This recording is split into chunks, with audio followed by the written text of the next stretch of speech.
Ես եւս հակիրճ անդրադառնամ օգտագործվող եզրութաբանությանը, անազատության մեջ պահվող անձը բավականին չեզոք եւ ընդգրկուն տարողունակ հասկացություն է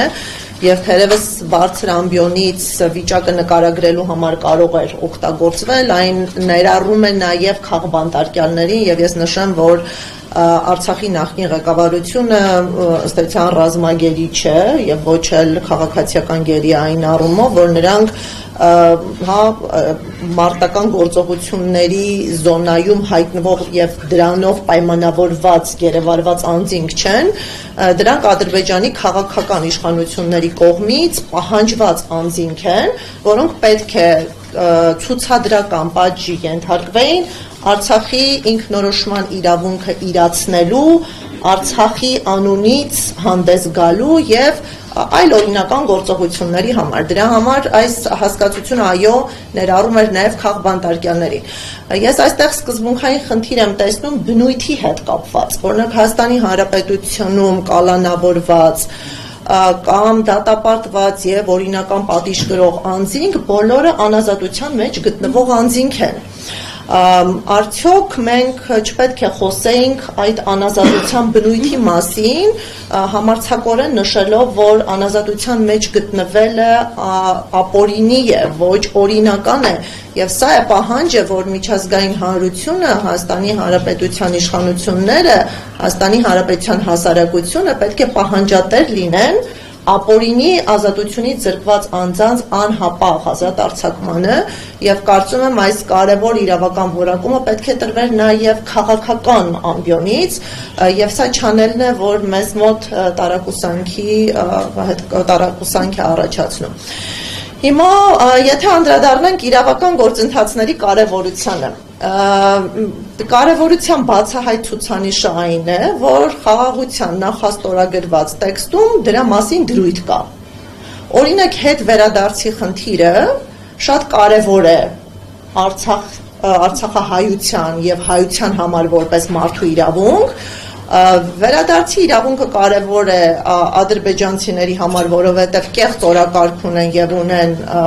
արևմտյան Ադրբեջանի կոնցեպտ, որի շրջանակներում պետք է փոխեն նաև Հայաստանի դեմոգրաֆիան, բայց այս քաղաքական օրակարգով հանդերձ այդ հարցը այնքան չի կարևորվել, որ դառնա պայմանագրային դրույթ։ Բայց եկեք տեսնենք, որ միջպետական գանգատներից հրաժարվելը այնքան կենսական, առանցքային կարևոր հարցադրում է եղել, որի շուրջ տևական բանակցություններ են ընթացել եւ ադրբեջանական կողմը իր ողջ բանակցային ուժը օգտագործել է այդ դրույթը ամրագրելու համար։ Ադրբեջանական կողմի պահանջն է դա կարծես որ պետք է հրաժարվեն, այսինքն իրենց դիրքերը ամուր լինեին, դժվար թե ցանկանային այդ կրվանից հրաժարվել։ Այո, եւ ադրբեջանական կողմը ըստ էության երկու բան է արել։ Մեկը, որ գործադրել է իր բանակցային ողջ ներուժը պարտադրելու համար միջպետական գանգատների հետ կանչ, եւ երկրորդը դա ուժեղացնելու համար նախաձեռնել է նաեւ արհեստական դատական գործընթացներ, որպեսզի եւս ճնշում գործադրի այդ դրույթը ամրագրելու համար։ Հիմա սա արդեն ցուցադրում է, թե Ադրբեջանի շահերը որտեղ են, որ կարող են վնասվել։ Այսինքն ցանկացած իրավական գործընթաց վնասում է Ադրբեջանի անվտանգությանը, որովհետեւ ճշմարտությունը դա չեզոքացնում է Ադրբեջանի ագրեսիվ քաղաքականությունը։ Ուստի մենք տեսնում ենք, որ միակ հակաթույնը այս ողջ գործելակերպի դա իրավականն է։ Եվ մեծ հաշվով Հայաստանի Հանրապետությունը չի կարողացել հաղթաթղթեր ունենալ ռազմական ոլորտում, չի կարողացել դա ապահովել քաղաքական ոլորտում եւ միակ ոլորտը, որտեղ մենք հաջողությամբ գործընթացներ ենք վարել, թե ընթացող միջպետական գործընթացներում եւ թե անհատական գործընթացներում դա հենց իրավականն է եւ մենք ստացվում է հետ ենք քաշվում մի խաղադաշտից, որտեղ հաղթող ենք եղել եւ փորձում ենք մնալ մի խաղադաշտում, որտեղ մեզ շատ վատ ծեծել են եւ ավելին ազգային ինքնասիրության հետ կապված հարցեր են դրել։ Իսկ դուք ինչ եք կարծում խաղաղության պայմանագիր, այսինքն կառավարության մոտեցումը խաղաղության պայմանագիր ընկելուց հետո կհեշտանա գերիների հետ վերադարձի խնդիրը եւ այդ հարցը ավելի հեշտությամբ կլուծվի, թե պետք է այդ հարցերը լուծել հետո նոր գնալ ամբողջական խաղաղության կնքման։ Ես կարծում եմ, որ խնդիրները պետք է լուծվեն մինչև խաղաղության առնչվող փաստաթղթերի ուժ ստանալը եւ դա կապում եմ երկու հանգամանքի հետ։ Նախ դա խաղաղությունը վերևից ընկնող երևույթ չէ, որը ներծծվում է մեր արյան մեջ եւ մենք սկսում ենք խաղաղ ապրել։ Խաղաղությունը դա ենթադրում է միջավայր եւ պայմաններ, ենթակառուցվածքներ եւ անգամ հռչակված խաղաղության պայմաններում խաղաղություն կարող է չլինել, կարող են լինել տևական կոնֆլիկտներ, քանի որ խաղաղությունը սպասարկող ենթակառուցվածքներն են բացակայում։ Հիմա հայ-ադրբեջանական հարաբերություններում խաղաղություն չի եղել մի պարզ պատճառով, որ կա Ադրբեջանի կողմից պետական մակարդակով քարոզվող ատելություն հայերի նկատմամբ եւ էթնիկ խմբերի միջև կա ձևավորված թշնամական հարաբերություն, ինչը հանգեցրել է այնպիսի արտակարգ զարգացումների, երբ ծանրագույն հանցագործություն կատարող անձինք ընկալվել են հասարակության մեջ որպես հերոսներ։ Մենք պետք է հասկանանք, որ այստեղ գործ ունենք աղավաղված հոգեբանությամբ հասարակության մեջ, որտեղ հերոսը եւ հանցագործը կարող են շփոթվել եւ նույնանալ։